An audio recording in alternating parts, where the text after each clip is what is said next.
Ethan Klein versus Hasan Piker. What? What? You don't know what I'm talking about? What is? What? Yeah, it was on the list. You're lying. Yeah. I Yeah. I got a free Rolex Cool, hat dude. from a friend of mine. I still wear it every now and then. Yeah, and you're so. Oh wow, who knew? What? Destiny? What? Ethan, I don't think Hasan? I didn't bring up Destiny. You did. By your authority, I will decide who's hallucinating. Hasan? Now, I'm someone that you could call a fallen H3 fan. I watched a lot of their content for the past 3 to 4 years. I was a paying member. I absolutely loved H3. I would wake up, I'm in Australia, so I would wake up, on Saturday morning, Thursdays and Tuesdays for their podcast to watch it live. And it was beautiful. It was like a community that was just a good distraction to get away from stuff. It helped me personally through so much in my life, just having this, just goofs and gaffs, healthy, there wasn't anything, too serious. It was all just goofs and gaffs, all just laughs. I loved the crew. I loved Ethan, and it was just a fun-filled show.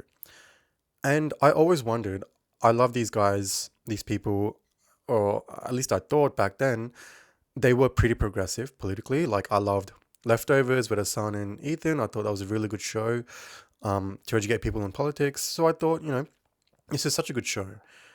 Will there be anything that they can do, or will I ever stop watching this show? Because I don't want to.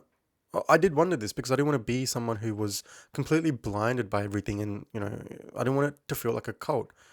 Because I do see that some people, you can create some sort of parasocial relationships with people online, and no matter what they do, you defend them because you like their content. So I thought, surely there's nothing these guys can do that is so serious that would make me stop watching them. Even though that I disagree with them, like I'm vegan. Ethan has spoken about how he wanted to be vegan so many times. Every time they talk about it, obviously it irritates me because the hypocrisy of, saying that you care about animals, but also eating meat. All of that aside, I have the same disagreements with Hasan. But watching H3, I thought, there's nothing these guys can do. And then October 7th happened, which is terrible. And obviously, that should have never happened. And you could sort of see the decline of Ethan and H3. The more and more I honestly don't know what happened. I stopped watching maybe, I would say, around 7 months ago, around December last year. November, December is when I stopped watching, and I stopped being a paying member. And cut to now, the Ethan versus Hasan debate. Want to do propaganda, remember? Ethan. Hasan. Please, calm down. You're getting worked up. I don't know why you're behaving in such a childish manner. Ethan, I don't think you want to go down this route. Really? Which ones? The book that I'm referencing is from the Iron Wall. All right, listen, it's 5 o'clock. Like I said, I have a family to go to. I have 3 kids and a wife, and I know that you have a fucking cool-ass race car bed to sleep in, and I hope you enjoy that. Okay, man. Thank you. Have a good one. I hope this was productive. Dan, he needs you more than you need him. Stop babying this man, please. He needs you more than you need him. Stop babying him. Well, I know that's true, but I don't baby him. Come on. Okay. And as a fallen fan, this was sad. This was incredibly sad to see. It was like a breakup. And I had known that I was breaking up, in December, and it was really sad. I would still watch a couple of their live streams every now and then just to, see what was up. But this debate truly felt like a breakup because it makes you remember. It's like in a breakup, when you break up with someone, you remember the good stuff that they did. And that's all that I remembered. But you also need to remember all the bad stuff and the toxicity, which was what this debate really showed me. And even though that I stopped watching Ethan, that I stopped supporting the content, because obviously I am very pro-Palestine and I didn't want to support his Zionist talking points, it was sad to watch this debate.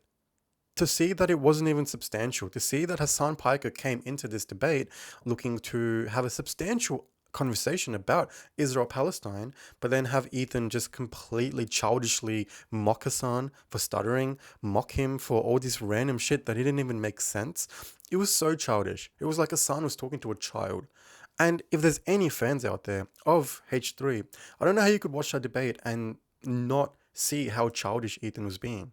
He was being incredibly childish and he was mocking Hasan. It was so annoying to watch. He wouldn't listen to any of his points and he just wanted to focus on drama and content. And every time Hasan brought up a point or he was explaining something, Ethan would just be like, "No, stop, stop. You're just being boring now. I don't want to hear that. Let's move on." So watching Ethan do that, I don't know how anyone could continue. Anyone who's at least pro-Palestine, who believes that there's a genocide going on, could also then continue to keep watching H3 or keep supporting H3. I honestly think this is a pivotal moment for H3 and for Ethan. And I don't know, like even though that I stopped watching their content, it is quite sad seeing where we've come to, from where this show was to how much they helped me get over, shit in my life, how much it was such a healthy distraction to see what's happened now and to see where they are now and the kind of hateful, bigoted, racist content or racist person that Ethan has become, going after pro-Palestinian creators like Frogan, like Denims, going after Hasan, going after everyone who's pro-Palestine, and also claiming to be pro-Palestine on top of that, whilst also going after everyone who talks about the atrocities in Palestine by the Israeli government. Now, there was a few interesting things from this debate. Even though Ethan wanted to be completely drama focused, Hasan came in and he got Ethan to admit a few things. One thing that I noticed is Ethan never really called it a genocide. Whenever he would bring it up, whenever he would talk about it, he would call it the war or the plight of the Palestinian people or the Palestine situation. He would never call it a genocide. When you call it a war, that's not describing how much power one side has versus the other. A war is two powerful sides, but in terms of this is one powerful side completely eradicating another group of people in Palestine. So he would never call it a genocide, which he did. He would never call the IDF a terrorist organization, which they are. And he did. He admitted that the IDF is terrorism. And then Hassan went on to ask if his wife is part of a terrorist organization, and obviously this is the response. Did though? We don't know what Oh, so he could have been raid was for. he could have been a vicious What terrorist if he monster, killed is what you're people? saying. Yeah. What if he killed people? Of course. If he killed people, of course Ethan- he would be worthy of being Ethan, arrested. Is Ramallah a part of Israeli territory? I mean, it's complicated, right? It's under occupation. No, I don't think so, but it's under occupation, right? Okay. So why was your wife in Ramallah? Maybe are getting a terrorist that killed civilians.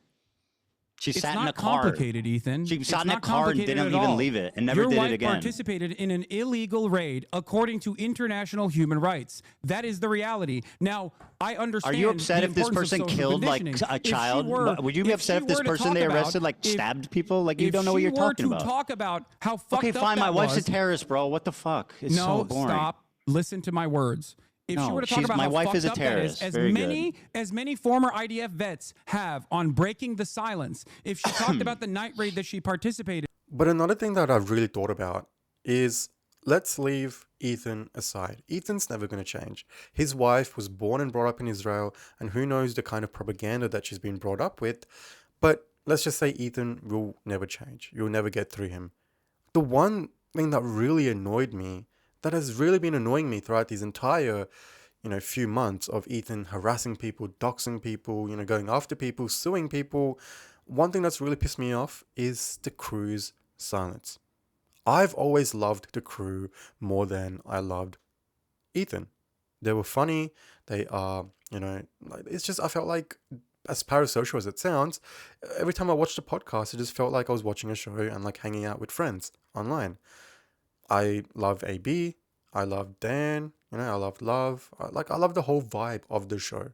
But seeing the crew's silence throughout this entire situation has really, it's been really sad. Because I don't know if they are doing it for the money at this point or if they actually genuinely believe everything Ethan is doing.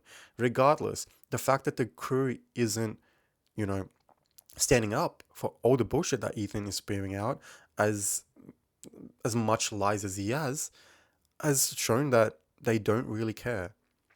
And I don't know. I don't know if they really care or if they just want a paycheck. But regardless, It's been really disappointing from the crew. I mean, sure, you have had people like Ian leave, Sam, Cam, and I love them. I want to support them in everything that they do. But with the crew, I think the only way you can send a message that to Ethan is with the crew stepping in.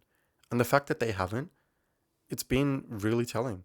If the crew stepped in, or at least if the crew, had a conversation with Ethan about all the bullshit that he's been spewing, I think that would really change things. But instead, they've let him go on and spread bullshit and attack people and harass people. And what's happened is a bunch of people have stopped watching H3. He's lost a bunch of fans, me included. And all thanks to no one but H3. It wasn't Hasan, it wasn't anyone else who got me to stop watching him. It was Ethan, it was H3 themselves. I just wanted to make a video on my thoughts on this entire debate because I was a big fan of H3 and I'm a big fan of Hasan. I've made videos about H3, I've made videos against Hasan, so I'm not like a super fan of any of them. I still disagree with them. But what this debate really showed is that Ethan is so far gone, the crew is so far gone, I don't want anything to do with them, I don't want to support them in any way, and I hope this entire arc ends right here. Because it just goes to show that even after talking to Sam Cedar, even after talking to Hasan, Ethan has not changed even a single bit. It'll be interesting to see which direction the show goes in the future, now that iDubbbz just released another video on Ethan Klein. But as far as now, I'm done. I guess I just wanted to come and talk about my thoughts on the entire thing and this entire debacle because I really loved H3. And to think that I'll never, it'll never be the same. It'll never be an episode where I sit down and I watch them. It's kind of sad. It is sad. I would watch them every time they went live. I would be there, even though as I'm driving, even when I'm, at home. It was such a good distraction. But now, it's never going to happen again. I'm never going to watch their podcast ever again. And I guess this debate really was a closure for me in that sense.